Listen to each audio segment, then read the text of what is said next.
तुर्की में 2 रोज के नीचे उस्मान अली के ग्रैंडसन आजमजाई का बेटा मुकरमजाई को पूरा अथॉरिटी दिए थे। जब उन्हें हटने के बाद आज उनका फ्यूनरल हो रहा है। स्टेट गवर्नमेंट क्या करे, गवर्नमेंट फ्यूनरल बोले। आज एक दिन बंद रखने में क्या नुकसान था मुझे समझ में नहीं आ रहा। 5 बजे खोलो बोलना था, क्यों बोलते उनका 1-2-3 बजे तक उनका मक्का मस्जिद में नमाज पढ़ने के बाद उनका फ्यूनरल होता है। फ्यूनरल के बाद खोलो बोलना था।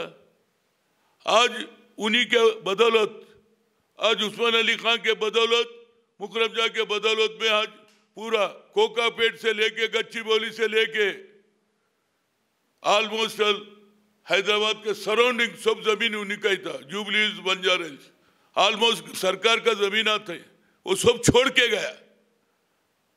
और लोग चलने के वास्ते, गार्डन अच्छा रहने के वास्ते, एनवायरमेंट रहने के वास्ते उनका ओन पैलेस भी दे दिए। जो ब्रह्मानंद रेड्डी का जो गार्डन बना, कितना बड़ा है, हिस्टोरिकल है। हिंदुस्तान में कहीं ऐसा मौका नहीं मिलता कोई स्टेट में।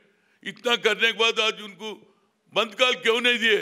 इसका मतलब यह है बीजेपी वाले, आरएसएस वाले मुखालिफ करेंगे बोल के करा। आज भारत का पार्टी लगाए, भारत राष्ट्र समिति लगाए, आज पूरा मीटिंग लगा रहे, बड़े बड़े लोगों को बुलाए। भूतपूर्व मध्य प्रदेश, उत्तर प्रदेश के सीएम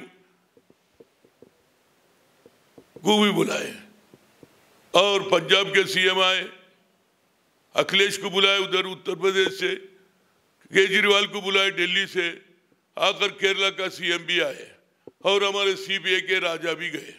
आज बहुत बड़े पैमाने पे आज पब्लिक मीटिंग लगा रहे।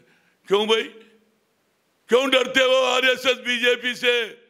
हमारा लीडर देखो राहुल गांधी, उनका कजन वो क्या बोला उन्होंने, मैं तुम्हारे को हक करूंगा, वरुण गांधी को मैं हक करूंगा, मगर तेरा आइडियोलॉजी नहीं है। तू बोला आरएसएस बीजेपी का मैं खिलाफ हूं बोला।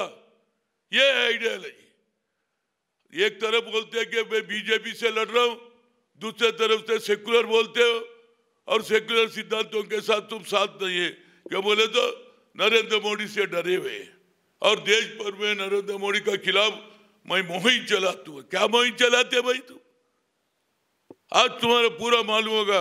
और उस जमाने में उस्मान अली पाशा और मुकरमजाई इतना जमीन छोड़ के नहीं गए तो तुम इतना ठहरे की होता था क्या? कोकापेट से लेके गच्ची